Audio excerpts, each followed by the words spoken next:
Yung masasanay ka na parang all your life, you're so used to someone not being there for you and someone not taking care of you and you always taking care of yourself. And then, pag nasanay ka na may tao dyan na nag-aalaga sa'yo, kumbaga alam mo na eh, you already know how it feels eh. So pag nawala siya sa'yo, mas lalo kang masasaktan.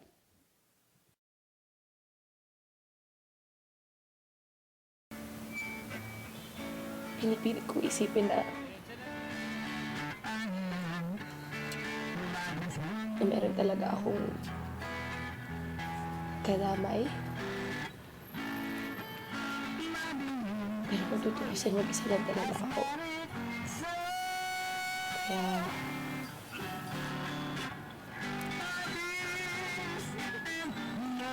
kailangan ko pang magbulag-bulagan.